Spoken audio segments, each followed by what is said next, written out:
প্রতিবছর পাল্লা দিয়ে বাড়ছে বিদেশে যাওয়া শিক্ষার্থীর সংখ্যা। গেল এক দশকে যা বেড়েছে প্রায় 105 ভাগ। বাংলাদেশ ব্যাংকের তথ্য বলছে গত 5 বছরে দেশ থেকে উচ্চশিক্ষার জন্য পাঠানো হয়েছে প্রায় 37,000 কোটি টাকা, যা চলতি অর্থ বছরে পাবলিক বিশ্ববিদ্যালয়ের মোট বাজেটের 3 গুণ।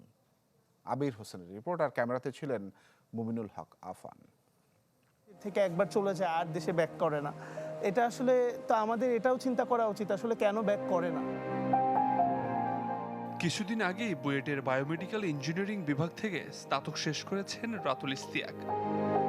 স্বপ্ন ছিল টিস্যু ইঞ্জিনিয়ারিং নিয়ে গবেষণা করে একদিন দেশের স্বাস্থ্য খাতে নতুন কিছু যোগ করা। কিন্তু বাংলাদেশে এ বিষয়ে পর্যাপ্ত গবেষণাগার, অর্থায়ন কিংবা কাজের সুযোগ নেই। তাই অনেকটা অভিমান নিয়েই বিদেশে উচ্চশিক্ষার প্রস্তুতি নিচ্ছেন তিনি। আমি এখানে যদি কোনো একটা কাজে ইনভলভ হই, আমি যে পরিমাণের এটার জন্য স্যালারি বা আমি এটার রেসপেক্টে আর্ন করতে পারবো, দেখা যাচ্ছে বাইরে গেলে আমার লিভিংটা আরও বেটার হবে, আমার স্ট্যান্ডার্ডটা আরও বেটার হবে। ইভেন আমি যদি টেকনোলজিক্যাল দিক থেকেও বলি, যেই ইনস্ট্রুমেন্টস অ্যান্ড ফ্যাসিলিটিসগুলো অন্য বাইরের ল্যাবে আছে সেগুলো অনেক মোর অ্যাডভান্সড দ্যান আওয়ার ল্যাব। দেশের শীর্ষ প্রকৌশল বিশ্ববিদ্যালয়ে অনেক শিক্ষার্থীর চোখে একই অনিশ্চয়তা। অভিযোগ, দেশের ইঞ্জিনিয়ারিং খাতে মানসম্মত কাজের সুযোগ খুবই সীমিত, আর সরকারি চাকরির যেসব পদ রয়েছে তার অনেক ক্ষেত্রেই ডিপ্লোমাধারীদের প্রাধান্য বেশি। যে স্টার্টিংয়ে স্যালারি এত কম থাকে যে আমি টিউশন করে তার চেয়ে স্টুডেন্ট লাইফে তার চেয়ে বেশি আর্ন করতে পারতেছি। আমরা যে যতটা দিতে চাই দেশকে, দেশ সেটা নিতে পারছে না বা নিচ্ছে না। ডিপ্লোমা যারা করে আসে তারা 11তম গ্রেডে ঢুকে প্রমোশন পেয়ে আস্তে আস্তে 9ম গ্রেডে চলে যায়। ফলে তা হয় কি আমাদের সিটগুলো ফাঁকা থাকে না। ফলে আমরা যদি ফিল্ড ওইভাবে না পাই, যে ইঞ্জিনিয়ারিং সেক্টরের ফিল্ড, তাহলে তো অবশ্যই আমরা বেটারমেন্টের জন্য বিদেশে যাবই। তবে বিষয়টি শুধু কিছু মেধাবী শিক্ষার্থীর দেশ ছেড়ে যাওয়ার গল্প নয়। বাংলাদেশ ব্যাংকের তথ্য বলছে গত 5 বছরে শুধু উচ্চশিক্ষার জন্যই বিদেশে পাঠানো হয়েছে প্রায় 38,000 কোটি টাকা।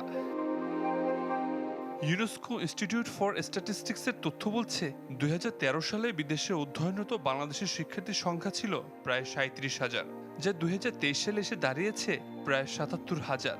অর্থাৎ এক দশকে বিদেশমুখী শিক্ষার্থীর সংখ্যা বেড়েছে প্রায় 105%। জব সেক্টরে যে পরিমাণ আমরা স্যালারি দেই, সেই স্যালারিটা এখন আমাদের যে লিভিং কস্ট সেটার সাথে ম্যাচ করে না।